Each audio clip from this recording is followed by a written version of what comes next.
Welcome to this edition of On the Scene. I'm your host, Tim Kelly. On today's program, we're going to spend a little time with Suffolk Public Library talking about a 1,000 Books Before Kindergarten program. Then we're going to transition to Suffolk Department of Public Works and talk about all the things that the men and women in that department do for the residents here in the city of Suffolk. Stay tuned.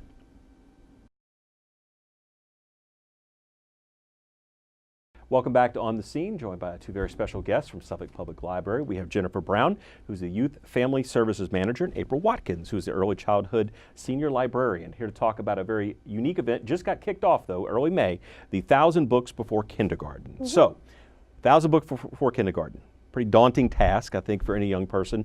But talk about really how the program is set up and really what the goal is as well, because I know it's always early childhood learning, getting reading in the home and getting people encouraged about that as early as possible to get them off to a good start. But whoever wants to jump in, let's go. 1,000 books. So it is a large goal to read 1,000 books, Sure. but really the goal is to read 1,000 individual books, not necessarily 1,000 individual titles. Right. Which is great because kids love repetition and they latch on to a favorite book and we Right. can keep reading that one. Yes. They are logged in Beanstack, which is the same program we used for winter reading. Okay. And if anyone would like to log paper copies, we have those as well. Okay. This sort of came about as an extension of the programs we're doing in the library. We use the ALA Every Child Ready to Read model, and we want to reinforce that in the home and just really get families reading together. Right. Early literacy building starts before they enter school, and so this is our way of doing that. Now, of course, you know, when you start talking about reading and getting people encouraged about it, and especially the young people, with this program, what's the starting point with the age wise? I mean, I know it's pre-K we're talking about, but I mean, how early do you want to, can people participate? So we're really encouraging families to start reading birth. Okay. So as soon as that baby comes out, Yes. we want families reading to that child because all of the research shows that the more that you talk to a child, the more that you read to a child, their vocabulary builds, and then they'll have those skills in place and tools in place for when they're ready to learn how to read. And so that's really the overarching goal of this program, is just to keep that going and to really incentivize it a little bit and encourage and motivate families to continue to do it. I think, you know, as you said, giving them the building blocks before they hit school age. The more ready they are, the more ready they're to go to learn. They've already used to the process, and it's certainly making reading fun. It shouldn't be a task. It shouldn't be a chore. Certainly we all have to read things sometimes we have to do, but the things we love to do, and that's what I know y'all are trying to encourage through the program. Again, we're taping a little bit into May. Program kicked off May 1st, but so it's not too late to join, correct? No. No. There's no end date Right. for it, so you can join at any time from birth. And you are even able to join if you're right now about to enter kindergarten next school year. Correct. You may not finish the program, but still, it's about getting reading happening and you know, incentivizing it. And the buttons are really cute. So Right. And so if we encourage families to read one book a night, for example, to their child, like at bedtime, it'd take a little over 3 years or so in order to complete the program. But if you have that kid that's bringing you 10 books a day, which I know my kid is like that, sometimes it's the same book a million times, and that's okay. Then, I mean, theoretically, you could, you know, finish sooner than that. So even if you have a child who is going to be in kindergarten in the fall, there may be the possibility that they could get through it all during the summer. So. Now, I know you mentioned you can sign up online. So once you're signed up, are there any like benchmarks when you have, say, 100 books or some kind of little things that you get little, I'll call them pep talks or rewards or stuff along the way? And then what happens at the end? Because I think the game plan is to have an award ceremony or recognition ceremony every August, because again, there is no end date. Right. But how's that process going to work with the rewards and points and or whatever it's constructed? So the first thing that they actually earn is at 10 books, they'll earn a lanyard. Okay. And that lanyard says 1,000 Books Before Kindergarten, Suffolk Public Library on it. And that's the place where they're actually going to collect their buttons, which they'll earn every 100 books. Got it. In Beanstack, they'll also receive the badges, the virtual badges, but the physical prizes start at the 100 level. When graduation, we will have a little graduation ceremony. They'll get a graduation certificate. They will receive a book and a bumper sticker. that says my child completed 1,000 books before kindergarten. So Right, and we have some milestones along the way too. So at 500 books, they'll get a whiteboard with a marker and eraser, so that we're encouraging them to write or draw or scribble or whatnot to kind of build those muscles in their hands. And then at 750, we have little finger puppets, so that we're kind of encouraging parents to play with their kids a little bit, things like that. And then, of course, at 1,000 books, they get to come in and we'll take their picture and kind of celebrate them a little bit, and then give them their invitation for graduation. So again, I know it just launched, but we got anybody that's really just out there blowing everybody away? Not to say it's a competition with each other, it's really just to encourage the reading among each individual child and family, right? So we do have one kid who has already hit 100 books. That's awesome. So she just turned 2 last month. Wow. So yeah, so she's Within a week, right? avid reader. Not wasting any time. No. Yeah.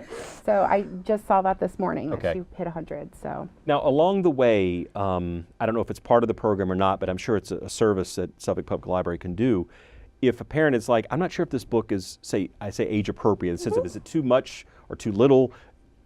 Can y'all help with that process to help identify, maybe target books for different ages or reading levels and things like that? So yeah, so actually I've created some book lists Okay. on Beanstack. Great. So parents can actually access those to get some ideas of some of my favorites. Right. But we do readers advisory in the library. We're welcome. Anyone's welcome to come in, and we'll help Ask them. those questions Yeah. and we'll help them out. Beanstalk actually has they'll push out recommendations Okay. too based off of Good. your child's reading level, or not reading level, but age appropriateness, Yes. I guess. So that's also helpful a little bit too, to kind of give you a little starting point. Right. Now, I hate to ask because I know the answer to the question, but maybe that's the best question to ask sometimes. Cost.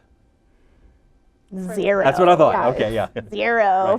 Right. Absolutely You're not free. charging for any of it. Right. Just come out and join and Perfect. read to your kids. And you can borrow the books from us. So That's you true. That's true. don't have to Very pay for the handy. books. Now, as far as the incentives and everything, I mean, and again, it's still very early, but as far as reception, I mean, how many people have signed up so far? I mean, obviously getting the word out is the biggest thing to get people there. People who are heavy users of Suffolk Public Library, I'm sure, with the internal as far as notifications and things that you have that are part of programs, and they realize, wait, I can tap into this, and I think y'all have always been great about doing that to help promote all the resources that you offer. But as far as any early feedback that you've gotten so far on the program? So we have 28 registered right now, Very good. which is just the first week, so that's pretty great. We are hearing good things. We have a Facebook group, and it's been pretty active with people sharing what they're reading Right. and asking for advice. We also will log the books for people that come to our story times. We'll log those story time books. Got it. And so that's actually been great. People Good. are enjoying that we can do that for them. Right. And that's at least 2 books a week that Got it. they'll be getting. And just a little plug for the future, we'll be doing a summer reading program over the summer. Okay. And participants that are enrolled in 1,000 Books for Kindergarten, if they also enroll in that program, they get to double dip a little bit. Perfect. Now, when does that launch?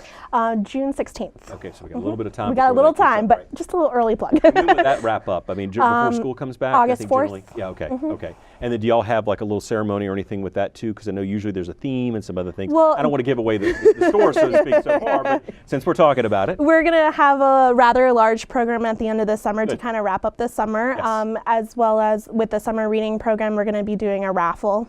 So more info to come. Now, as far as, I mean, being that I know the registration's online, and as far as logging the books and things, it can be done either via paper, I think as y'all said, or online. So I'm assuming all 3 libraries or all 3 Absolutely. library locations will be participating. As well as our library to go. That's right. Okay, very good, very good. So with that, do you get a card, or is it just a matter of knowing your login information to go onto the portal to take care of that? You can create a Beanstack account just by going to our website. Okay. There's a link under the kids, Right. and then 1,000 Books Before Kindergarten. There's a link to Beanstack. You can create your account. You do not have to be a library card holder Okay. or a Suffolk resident. Got it. So Okay. if you're in the Hampton Roads area Sure. and you want to participate in Right. our 1,000 Books Before Kindergarten, you certainly can. Now, do ebooks work too? I mean, I don't know if they're really Absolutely. geared toward children, but I didn't know how that generally works. We with do kids at the have age some. we're talking We about. do have some ebooks. Hoopla has a pretty decent ebook collection, Right. and yeah, absolutely. As long as they're being read too, we don't care what format or media it comes in. And if if by chance you listen to an audiobook that's also Right. a picture book, Yeah. that also counts. Okay. So. making it simple. And again, you were just trying to encourage reading and make it as easy as possible. And I think it sounds like you are definitely achieving that through the way to sign up, how to go through the program. You talked about the double dipping with as far as other programs that you have being offered. So I think that's great that you're doing that. Again, we talked about sort of the method behind the madness, if you will. Are y'all partnering with any other agencies, or is this Suffolk Public Library working as a unit to make this happen? So 1,000 Books Before Kindergarten is actually a nonprofit organization nationally, and we contacted them, and I contacted them and asked it what we needed to do to become a site. Right. So we are listed on their website as an official 1,000 Books Before Kindergarten site. Gotcha. They provide us with their access to their marketing materials and all of their FAQs that they have for their company, but then it's pretty much up to us to adapt it how we want. Very good. Well, we have just a couple minutes left in this segment, so I want to give you both an opportunity. If you have a parent or care provider out there that's thinking about participating in the 1,000 Books program, just to get them to make that move, to do that, to sign up, to get going. Certainly we hope they're reading whether they're in the program or not, which is certainly the win-win there. But just a last sales pitch, so to speak, for getting people to participate in the 1,000 Books program.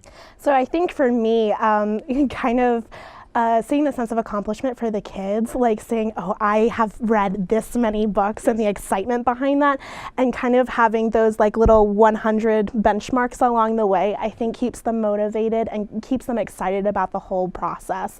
So I think if there's any, like you said, most people are probably reading to their kids anyway. Right. You might as well just kind of continue to instill that excitement in them. Very good. And for me, I think about if you're going to create a lifelong reader, you have to start early. Yes. And I really want my kids personally to love reading and to be lifelong readers. And this is a great way for them to see progress. Right. Like, I actually did this. So I think it's really great. And to see a 5-year-old with that sort of sense of accomplishment, I read 1,000 books.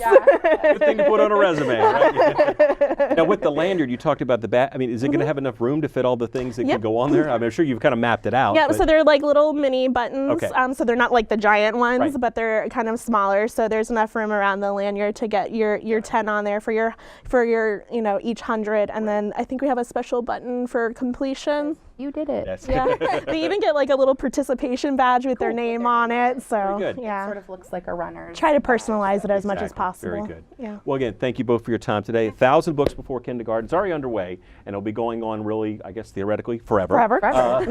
So it's never too late to start. So again, thank you for your time today. Thank you. Appreciate that, and all the great things Suffolk Public Library is doing for our community. Certainly, we really appreciate their efforts there. We'll have more on the scene when we return.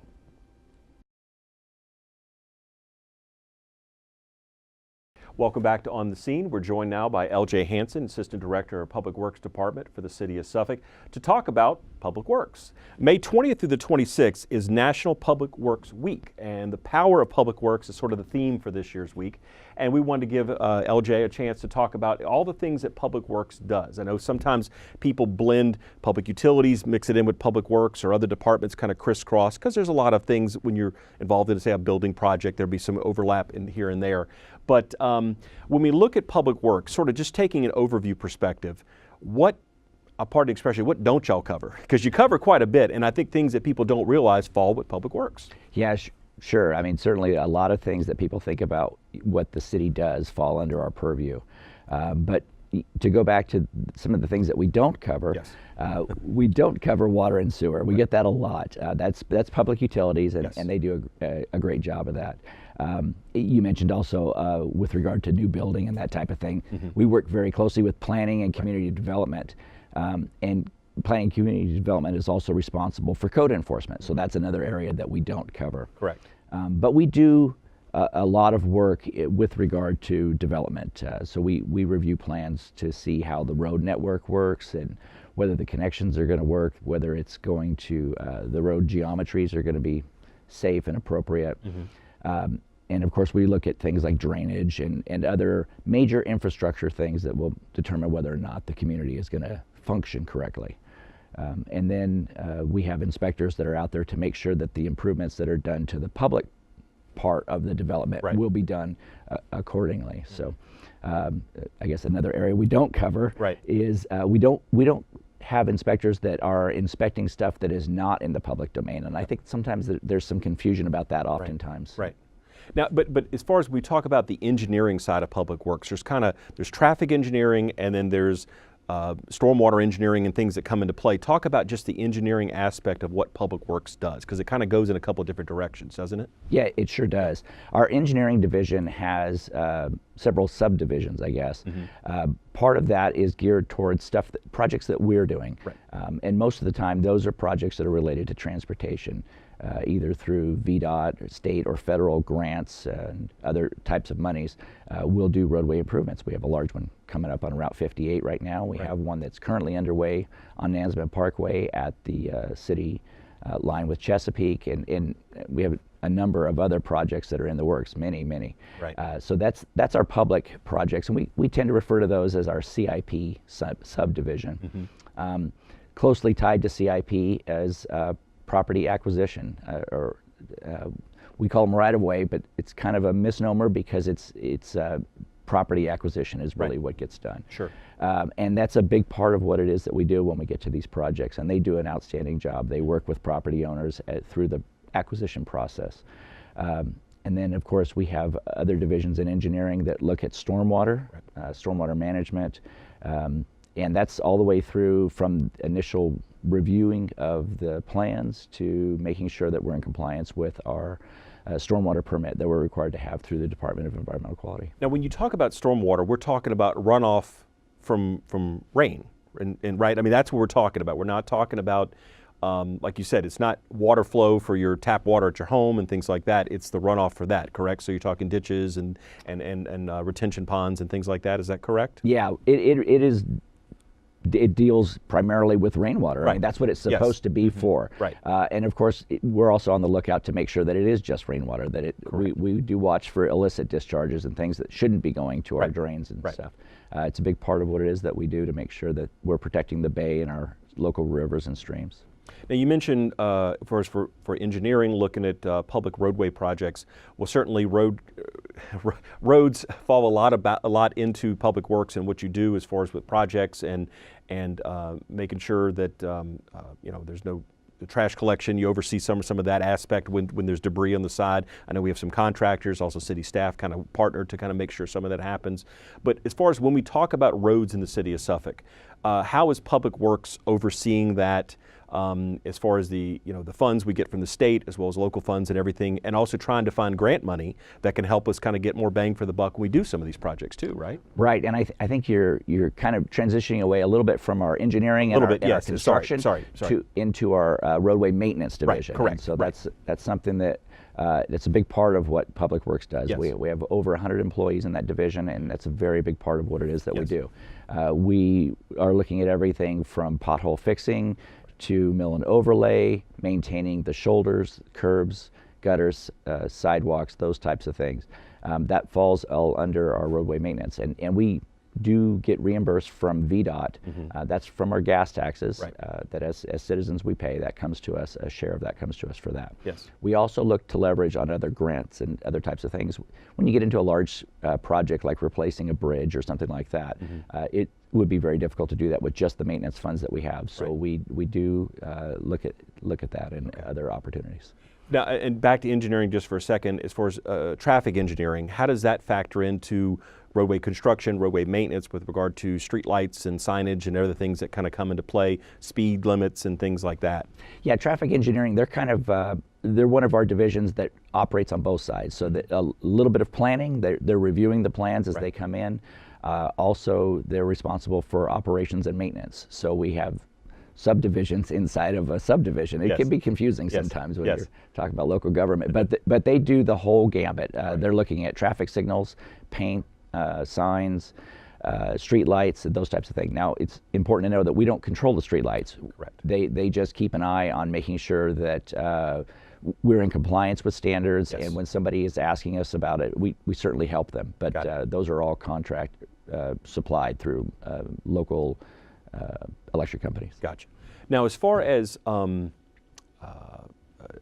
the roads again, Are there roads in the city of Suffolk that we don't maintain? I know sometimes there might be confusion about it. Somebody will call in, well, what about this? What about that? Is there anything that sort of a catch-all, or the type of roads or roadways or structures in that vicinity that we would not maybe maintaining because they're not in the public right-of-way or don't fall under our domain? Sure, it's a great question, and we get that one a lot. Yeah.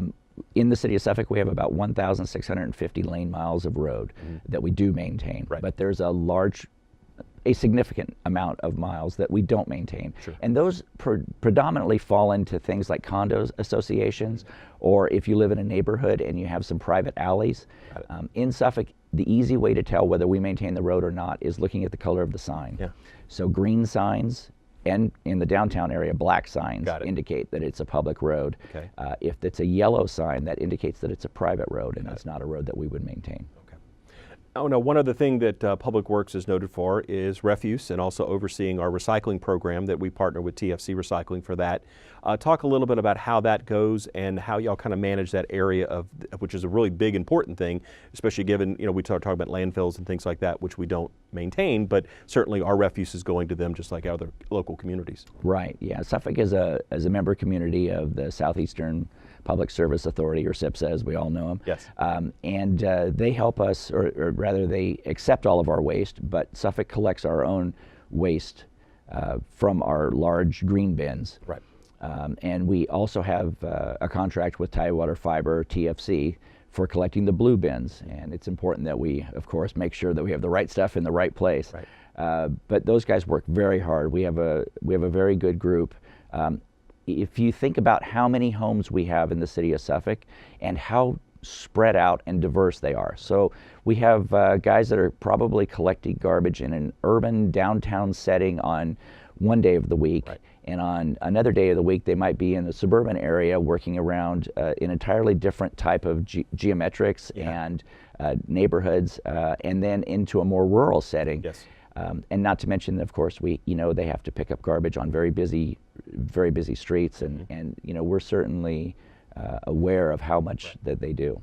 And of course, tying closely with that is our litter control aspect of things, which again, yes, we want everything to go in the cans or go in the recycling bin as it would need be, but also sometimes things don't make it into there. And I know you have some great staff there that are working to help keep Suffolk green and clean and doing their part there as well, right? Yeah, I know Wayne Jones has been on with you before to talk about our recycling, or our litter control program rather. Wayne's a great guy, and he does a lot of work, and a lot of what he has to work with is it's very limited funding, and it relies on the help of our citizens, to be honest, through Adopt a Street or Adopt a Spot. And Wayne has been I think he's done an outstanding job with very little resources, and I think that we could all use a little help, but yes. he could probably use a little more than most. Understand. And back to roads for a second, when we talk about that as well, public transit. Yeah.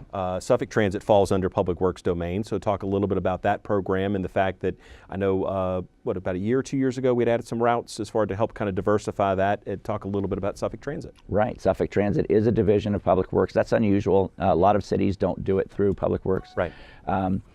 But we do, and we separated from HRT a number of years ago back. That's 6-7 years ago now, Yes. I guess. Yes. But we still have a very good relationship with them. We've worked very hard to reestablish some routes, and we've added a lot of routes into areas that we didn't historically have transit, to include northern Suffolk and the connection between downtown and North Suffolk and out to the Chesapeake area. Correct. The Chesapeake line, right. Chesapeake Square area. And I would be remiss if we don't bring up mosquito control. I know we're taping this program in May, so we're kind of knocking on the door, and the weather's been a little funky this year where we haven't quite gotten to that point, but that's an important part, especially with the summer months and the temperatures warming up and our mosquitoes starting to show their presence again. Absolutely. Mosquito control is Right. another one of those areas. Most of the things that we do aren't noticed until somebody does notice them, Right. And mosquito control is one of those areas. Yes. We probably don't think about mosquito control for 9 months of the year, but there is a period of time Right. when folks are definitely acutely aware of, like, this is going to be a bad mosquito year Yes. or a good mosquito Yes. year. And it's important to know that, it's not always our goal to kill all of the mosquitoes. Right. I know that would be my desire, and probably a lot of other people's desire. But that is not exactly how we maintain or manage mosquitoes, and they do a great job. In fact, they've they're actually very well regarded. Suffolk's mosquito control program is very well regarded nationally, and we're quite fortunate to have Charles Abadam and his staff. They do an outstanding job. Well, I know you mentioned a couple individuals, but certainly when we look at Public Works as a whole, the men and women in the department are doing a great job to help maintain their individual areas. And you talked about the divisions, the subdivisions, and the sub-subdivisions, and everything that kind of goes into that. But again, we just want to spend some time today talking about sort of what Public Works is in the city of Suffolk. You talked about a few things that maybe other municipalities might not put under Public Works, but are under the purview of the department. But we do appreciate what everybody's doing to help kind of keep things running smoothly. And certainly the customer service is a great aspect of the department. There are a lot of numbers and contact information that people want to find out information, want to report a roadway situation or whatever, if they've got mosquito control issue, whatever, to report that. A lot of stuff's available online to do that as well. So again, we have the resources in place for the public, for you out there, to contact LJ and all of his staff and people that work within the Public Works Department to connect you with those city services to make sure that they're being responsive to what the needs are in the community. So just want to say thank you to you and all your staff for the work you do. Thanks, Tim. Appreciate it. Well, that would do it for this edition of On the Scene. I'm your host, Tim Kelly. We'll see you next time.